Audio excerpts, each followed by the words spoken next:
Let's stay with the presidency, where President John Dramani Mahama has called on investigators to expedite the interrogation of the suspects involved in the killing of Tiger IPI member Ahmed Suale. He made this call during a meeting with the Ghana Bar Association.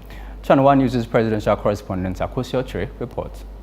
The president, in a meeting with the Ghana Bar Association, called for further investigation to bring closure to the case regarding the killing of the late Ahmed Suale. We're committed to the protection of human rights and investigation of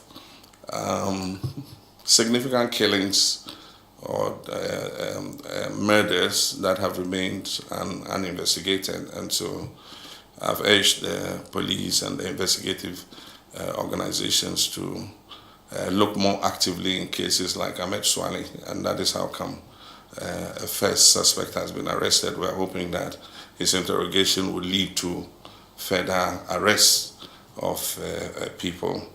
There are several other cases like the JB Dankwa murder case, and we're asking that it be expedited in terms of the prosecution that is taking place and for investigations to be carried out to find out if any other persons were involved. President, in another meeting with the Ghana Cocoa, Coffee and Shea Butter Farmers Association, lamented the state of the cocoa industry and says the best incentive to boost cocoa production in Ghana is to pay farmers a fair price for their produce.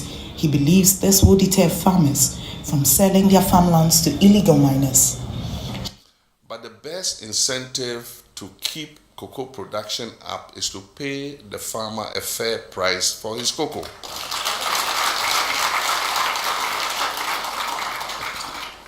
Because even though some of the Galamseyers force the farmers of the land, there are also some farmers who voluntarily give up their cocoa farms for Galamseyers to come and produce gold and share the gold with them. He also called for an audit of the Buipinat factory.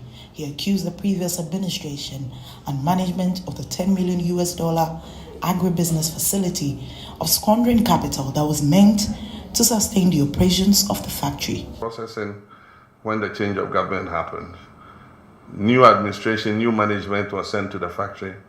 They not only spent the capital, but the stock of share nuts that they could have processed to make more money, they sold to another factory and collected the money and spent that one too. And so after spending the capital and selling their stock of raw material, there was nothing else to spend. And so the factory had to shut down, lay people off. It's an example of what not to do, when you manage public resources. I believe that if that factory was a private factory, it would not have been handled that way. It would still be running. And so I agree with the secretary that we must audit that factory and identify those who have been responsible for causing this financial loss to the state and hold them to ransom, bring them to book.